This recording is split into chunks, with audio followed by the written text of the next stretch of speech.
అంగన్వాడీ కార్యకర్తలు అందరికీ, అదేవిధంగా 2 సంవత్సరాల లోపు పిల్లలు ఉన్న తల్లిదండ్రులకు, అదేవిధంగా 2 నుంచి 6 సంవత్సరాల లోపు ఉన్న పిల్లలు ఉన్న తల్లిదండ్రులందరికీ నమస్తే అండి. మీ అందరి దృష్టికి ఒక విషయాన్ని తీసుకురావాలి అని చెప్పి ఈ వీడియో చేయడం జరుగుతుంది.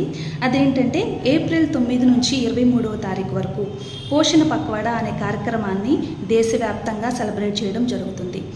ఈ కార్యక్రమంలో భాగంగా మీ అందరి దృష్టికి కొన్ని పాయింట్లు తీసుకురావాలన్నది మా ఆశ, ఆకాంక్ష. మనందరికీ తెలిసిన విషయం ఏంటంటే, పిల్లలు పెరుగుతూ ఉంటే వాళ్ళు డెవలప్ చెందుతూ ఉంటారు, వాళ్ళ మెదడు అభివృద్ధి చెందుతుంది అని. కానీ చాలా కొద్ది మందికి తెలిసిన విషయం ఏమిటంటే, 2 సంవత్సరముల లోపే పిల్లల మెదడు అభివృద్ధి అనేది 80% డెవలప్ అవుతుంది. చాలా కొద్ది మందికి ఈ విషయం తెలుసు, చాలామందికి ఈ విషయం తెలియదు. పిల్లలు పెరుగుతూ ఉంటే అభివృద్ధి జరుగుతుంది అనుకుంటారు, కానీ బిడ్డల మెదడు అభివృద్ధి అనేది 2 సంవత్సరాల లోపే 80% పెరుగుతుంది. అందుకే ప్రత్యేకించి 2 సంవత్సరాల లోపు పిల్లలు ఉన్న తల్లిదండ్రులను నేను మెన్షన్ చేస్తున్నానండి. ఈ పోషణ పక్వాడాలో భాగంగా మిమ్మల్ని అందరినీ మేము అభ్యర్థించేది ఏంటంటే, దయచేసి పిల్లల అభివృద్ధి 80% 2 సంవత్సరాల లోపే జరుగుతుంది. కాబట్టి వాళ్ళ సమగ్ర అభివృద్ధికి మంచి బాధ్యత తీసుకోవాల్సిన ఆవశ్యకత మన అందరిపై ఎంతైనా ఉంది, ముఖ్యంగా తల్లిదండ్రులకు, కుటుంబ సభ్యులకు. చిన్నపిల్లలకి బేసిక్గా మనం ఏం చేస్తూ ఉంటాము, ఏది అడిగితే అది ప్రాసెస్డ్ ఫుడ్స్ కొనివ్వడం, packed foods, ice creams, sweets, ఇవన్నీ. మా విన్నపం ఏంటంటే, ఈ పోషణ పక్వాడాలో భాగంగా స్వీట్స్ నుంచి పిల్లల్ని దూరంగా పెట్టండి. అలాగే ప్రాసెస్డ్ ప్యాక్డ్ ఫుడ్స్ నుంచి, ఇది పాయింట్ నెంబర్ 1 అండి. ఇలాంటి ఫుడ్స్ పిల్లలకి దయచేసి ఇవ్వకండి. ఇది పిల్లల ఆరోగ్య అభివృద్ధికి ఎంతో ముఖ్యమైన విషయం. ఇన్ కేస్ మనం వాళ్ళకి కనుక ఈ ప్రాసెస్డ్ ప్యాక్డ్ ఫుడ్స్ ఇస్తున్నాము అంటే, వాళ్ళ అనారోగ్యానికి మనమే బాటలు వేసిన వాళ్ళం అవుతున్నాం అనే విషయాన్ని ఎవ్వరూ మర్చిపోకూడదు. 2వ పాయింట్ ఏంటంటే, సెల్ ఫోన్స్ అండ్ టీవీస్ అండి.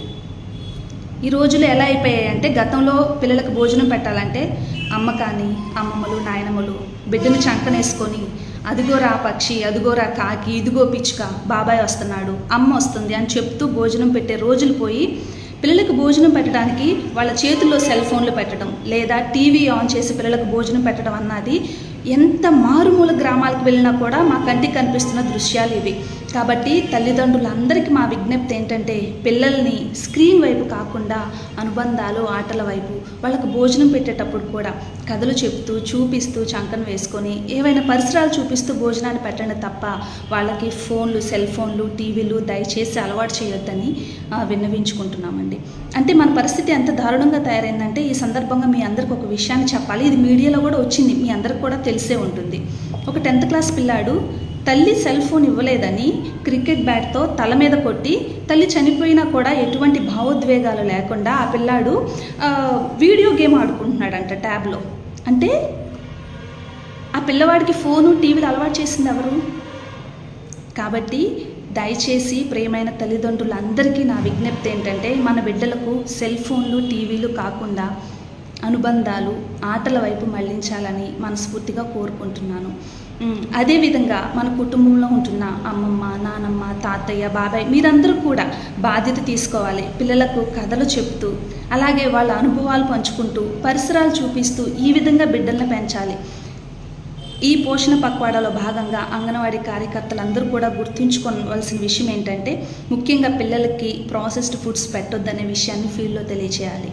అదేవిధంగా ఈ సెల్ ఫోన్లు, టీవీలు అనే బారిన పడకుండా, పిల్లలకి వాటిని అలవాటు చేయకుండా తల్లిదండ్రులు బాధ్యతాయుతంగా వ్యవహరిస్తూ, పిల్లల్ని పెంచడంలో వాళ్ళ ముఖ్య భూమిక పోషిస్తూ, పరిసరాలు చూపిస్తూ, ఆటలు ఆడిస్తూ, వాళ్ళ సామాజిక, శారీరక, అలాగే భావోద్వేగ అభివృద్ధికి మంచిగా బాటలు వేయాలని చెప్పి, మానవ సంబంధాలు, అదేవిధంగా తల్లిదండ్రుల పట్ల ప్రేమ, గౌరవం, పరిసరాలు చూపిస్తూ వాళ్ళని పెంచడం ద్వారా లాంగ్ రన్లో పిల్లలు బాగా తెలివైన వారిగా, మంచి బిడ్డలుగా, మంచి సమాజ స్థాపనకి వాళ్ళందరూ సోపానాలు అవుతారని కోరుకుంటూ, దయచేసి అంగన్వాడీ కార్యకర్తలు, తల్లిదండ్రులు మీ బిడ్డలను పెంచే విషయంలో, అంగన్వాడీ కార్యకర్తలు ఈ విషయాన్ని ప్రచారం చేసే విషయంలో బాధ్యత తీసుకొని ఈ పోషణ పక్వాడా కార్యక్రమాలు నిర్వహించాలని మనస్ఫూర్తిగా కోరుకుంటున్నాను. Thank you.